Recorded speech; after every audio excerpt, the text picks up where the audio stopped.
Esta é a lei, isto é, os decretos e as ordenanças que o Senhor, o seu Deus, ordenou que eu lhes ensinasse, para que vocês os cumpram na terra para a qual estão indo, para dela tomar posse. Desse modo, vocês, seus filhos e seus netos, deste modo, seus filhos e seus netos temerão o Senhor, o seu Deus, e obedecerão a todos os seus decretos e mandamentos que eu lhes ordeno, todos os dias da sua vida, para que tenham vida longa. Ouçam e obedeçam, ó Israel, assim tudo lhe irá bem, e você será muito numeroso numa terra onde há leite e mel com fartura, como lhe prometeu o Senhor, o Deus dos seus antepassados. Ouça, ó Israel, o Senhor, o nosso Deus, é o único Senhor. Ame o Senhor, o seu Deus, de todo o seu coração, de toda a sua alma, de todas as suas forças. Que todas essas palavras que hoje te ordeno estejam em seu coração. Ensine-as com persistência a seus filhos, converse sobre elas quando estiver sentado em casa, quando estiver andando pelo caminho, quando se deitar e quando se levantar. Amarre-as como um sinal nos braços e prenda-as na testa. Escreva-as nos batentes das portas da sua casa e em seus portões.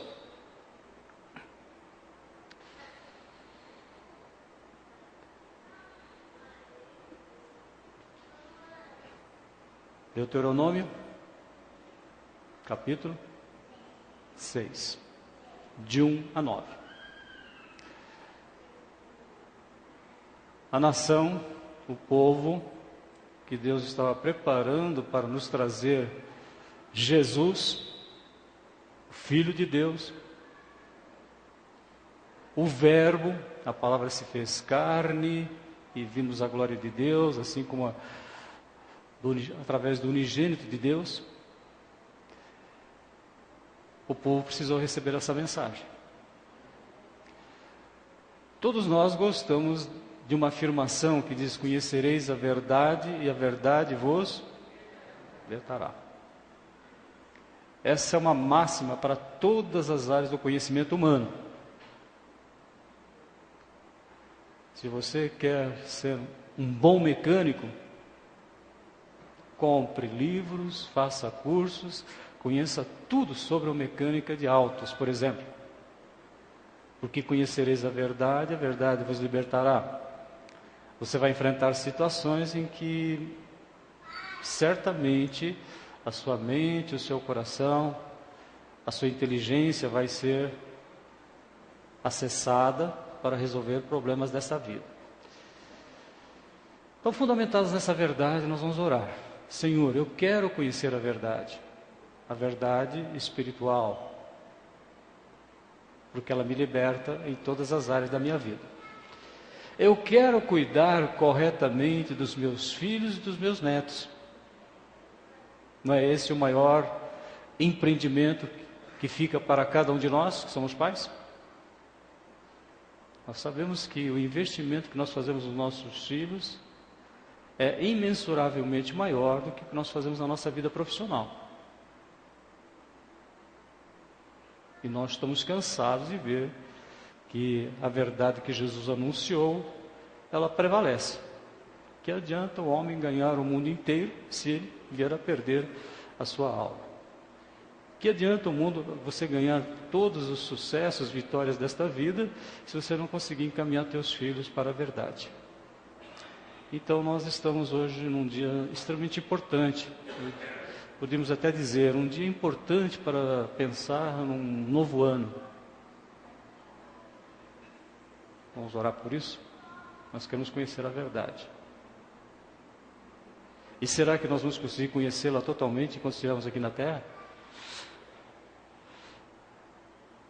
Se vocês gostam de olhar a vida de pessoas, biografias, eu desafio vocês a olharem alguma coisa sobre George Miller, do século XIX. Publicamente, talvez nós não conheçamos nenhuma pessoa tão bem-sucedida como George Miller, publicamente. É claro que pessoalmente, na sua privacidade, talvez existam pessoas muito mais bem-sucedidas do que ele, pode acontecer.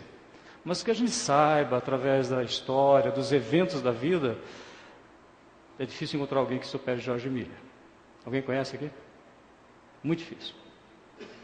E com 90 anos, um homem que foi escrito a respeito dele 50.000 orações atendidas. Ele dizia assim, se ele tivesse 9 questões importantes para resolver no dia, 10, 9 já estavam resolvidas. Ele ia só preocupar com uma, porque as outras Deus já ia resolver. Já estava resolvido por Deus. Então, ele com 90 anos, questionaram qual foi o segredo da sua vida. Por que ele foi uma pessoa tão abençoada, tão bem-sucedida, tão vitoriosa? Por que as orações deles eram atendidas? Ele suplicava, ele estava angustiado, ele tinha dificuldades, ele orava e o Senhor atendia. Ele estava feliz, ele se regozijava e o Senhor fazia com que ele sentisse também a alegria do Senhor. 90 anos. 70 anos de vida cristã. Ele se converteu com 20 anos ao cristianismo. Perguntaram para ele, o que você faria, o que você gostaria de fazer se você fosse começar a vida hoje? Ele falou assim, eu queria ler mais a Bíblia, queria estudar mais a Bíblia. E disse que ele já tinha lido a Bíblia 200 vezes. E 50 dessas leituras ele leu estudando. E nos últimos anos da sua vida, um conjunto de ministros cristãos queriam saber qual o sucesso da vida dele. Então ele, para a glória de Deus, o único sujeito para a glória de Deus, porque ele é uma pessoa que o Espírito Santo trabalhava bastante nessa questão de não ter vaidade, ele lia 4 vezes por ano. Você fala, isso aí é um absurdo, ler 4 vezes a Bíblia por ano, né? Então, nós vamos orar. Como pastor da igreja, se você me perguntar assim, pastor, o que seria mais importante para mim esse ano? Eu ia dizer para você, leia a Bíblia. Leia a Bíblia. Ah, mas tem tantos livros evangélicos tão bons. Leia a Bíblia. Tanta coisa boa que a gente pode ler, que é gostoso de ler. Leia a Bíblia. Vamos orar por isso? Porque conhecereis a verdade, e a verdade vos libertará. E nada mais importante que você estar bem espiritualmente. Porque se você estiver bem espiritualmente, você vai resolver os seus problemas emocionais muito mais facilmente. E com certeza você vai ter mais saúde. É impressionante a diferença das pesquisas, quando você pesquisa a questão da dependência química, e não é feito por pessoas que creem em Jesus, que querem fazer algo tendencioso para o cristianismo. Não, eles são obrigados a reconhecer que aquelas crianças, aqueles jovens, aqueles adolescentes são criados num ambiente cristão, eles ficam muito, muito mais longe da dependência química do que os outros. Não é que não existe, existe, mas a incidência é muito menor. Esse é apenas um pequeno item da nossa vida. Então, se vocês me perguntassem assim, pastor, o que eu tenho que fazer esse ano? O que eu ia dizer para vocês? Leia e estude a Bíblia. Senhor nosso Deus, nosso Pai, nós já te agradecemos por tudo que foi feito nesta manhã, por podermos dizer que queremos conhecer mais intimamente o nosso Senhor e Salvador Jesus Cristo, Deus e homem perfeito, o Verbo, portanto a Palavra, que se fez carne e habitou entre nós para vermos a Tua glória, e agora esse requisito para a nossa existência, para estarmos aqui vivendo uma vida que seja agradável a Ti, que seja repleta, completa em termos de esperança, na certeza do perdão e da vida eterna, sem que haja merecimento algum humano, nós Te colocamos, Senhor, esse requisito. Que cada um de nós possa, neste ano, usar o máximo do tempo possível em contato com a Tua Palavra. Nós oramos, agradecemos por podermos Te fazer essa súplica. No nome de Jesus, amém.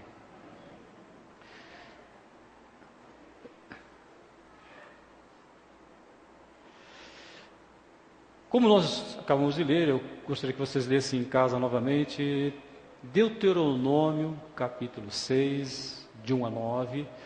Esse é um texto básico quando o Espírito Santo está instruindo Moisés, para que Moisés faça uma retrospectiva e um aprofundamento de todos os itens importantes para eles poderem entrar na Terra Prometida. Nas quartas-feiras, nós temos visto alguma coisa assim muito legal, muito interessante. O que seria a Terra Prometida nossa hoje? Igreja, a igreja. Então, o que seria a nossa Terra Prometida? É o ambiente em que Deus nos coloca e que, segundo Zacarias, é um muro de fogo, nos protegendo de todas as contaminações que existem do mundo. Então, Terra Prometida para nós, o que é hoje? É a igreja de Jesus Cristo. Mas existe uma perspectiva futura, que é o quê? O céu. Graças a Deus por isso, né?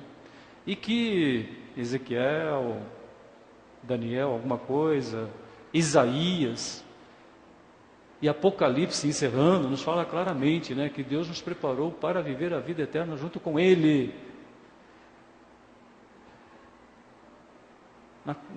Na sexta-feira eu fui visitar meu pai com 94 anos. E que bênção, né? Vocês estão orando por ele, né? Ele então falando, né? 94 anos. Tem um irmão com 92, tem um outro com 80 e pouco. Tudo, né? Falei, olha, como essa vida é rápida. Agora que eu percebi que é muito rápida. 94 anos. Lúcido, né? Falei, graças a Deus, né? Então a gente pode falar da eternidade com ele. Acho que foi um dos dias mais tranquilos que Deus me proporcionou, porque a gente fica preocupado, né? 94 anos, ainda tem as suas contaminações do que ele aprendeu desde criança. Mas é muito bom você perceber que ele está falando a eternidade. Jesus morreu para a gente poder ressuscitar um dia, né? Porque ele ressuscitou. Tudo isso vem da palavra. Então nós, nos preparando para esse próximo ano, esse próximo final do ano, até estava pensando, eu tenho uma Bíblia em casa que a letra é muito pequena, eu vou levar essa aqui para casa. Porque às vezes de noite você vai ler uma Bíblia com letra pequena, é complicado, né? A gente não tem mais aquela vista que tinha antigamente. Ela falou, não, agora eu vou levar essa aqui, que aqui não vai ter dúvida, né? Você fala assim, mas no celular? Não, no celular é bom ler, mas o celular você perde o conjunto. Você tem que ficar... Nós ainda não estamos tão digitalizados como nós pensamos, né? Mesmo as nossas crianças ainda não têm... E eu não sei se um dia nós vamos superar o conjunto com uma questão digital. Você clica aqui, você vai para Mateus, você clica lá, você vai para Tessalonicenses. Não é tão... Você virando a Bíblia é mais rápido. Então, convido vocês a terem uma Bíblia com letra boa, né? Para vocês poderem ler e poderem fazer aquilo que nós lemos hoje. Que o texto é muito claro, diz assim... Que todas estas palavras que hoje lhe ordeno estejam no seu coração. Para chegar no coração, precisa passar pela mente, né?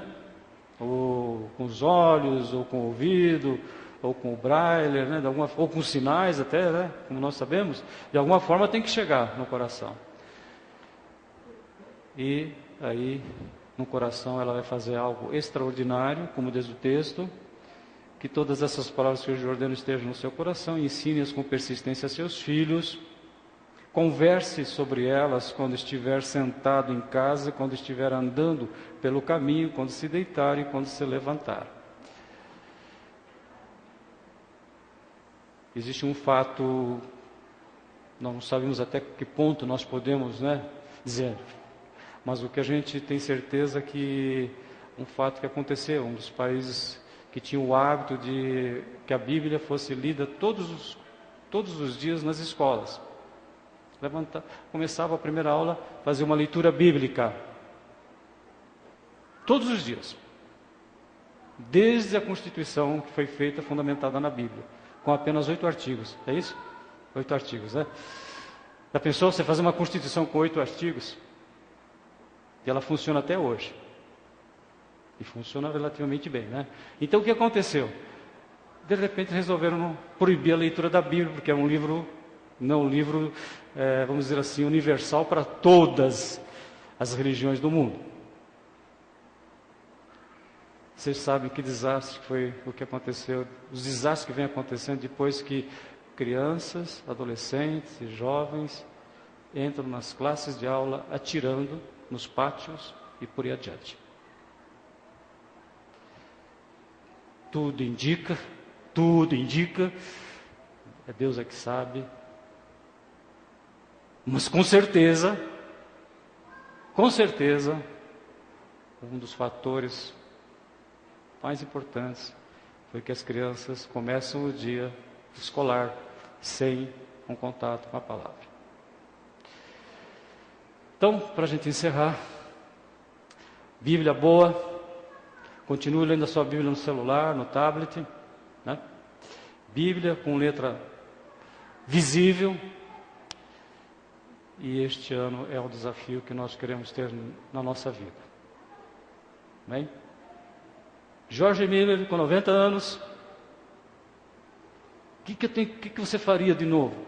Eu iria estudar mais a Bíblia do que eu estudei.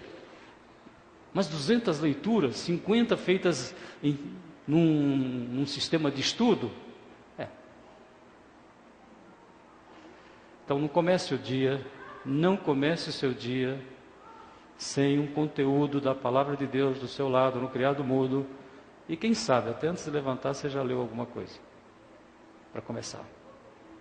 Esse é o sonho que o pastor tem para a nossa igreja. Eu tenho certeza que quando isso acontecer, nós estaremos fazendo aquilo que a Bíblia fala. Preparando os santos para a obra do ministério, para que o corpo de Cristo seja edificado, até que todos alcancemos a unidade da fé, o pleno conhecimento de Deus. Seu Filho, chegando à maturidade, atingindo a medida perfeita de Cristo. Então esse é o nosso desafio para esse ano, né? Vamos orar?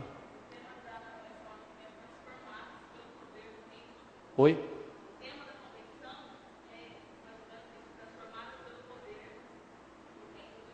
Do reino de Deus.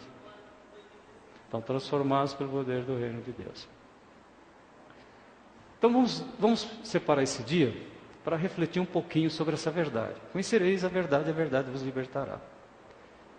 Só uma pessoa no mundo teve autoridade e falou. Você não vai encontrar mais ninguém.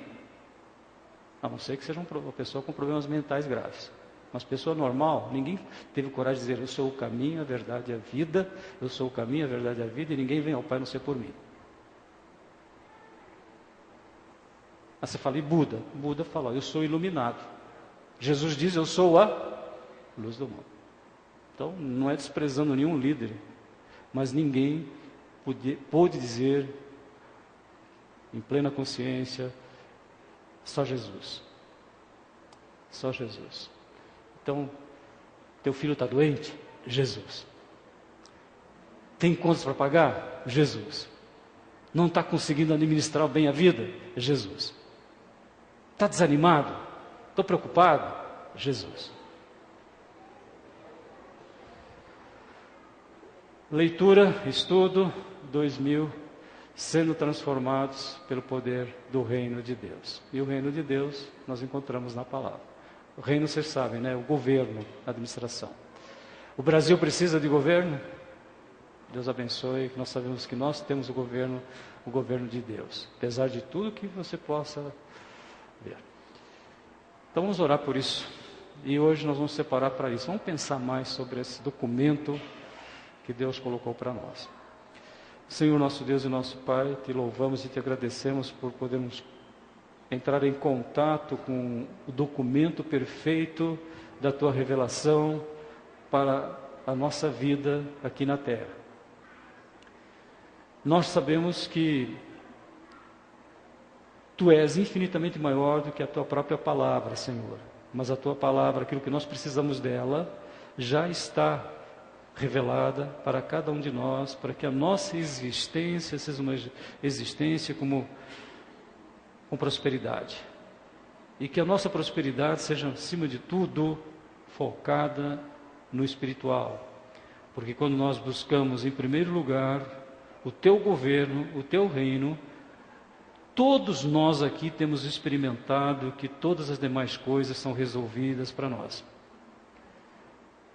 E te agradecemos pelo poder do Espírito Santo, em nome de Jesus. Amém.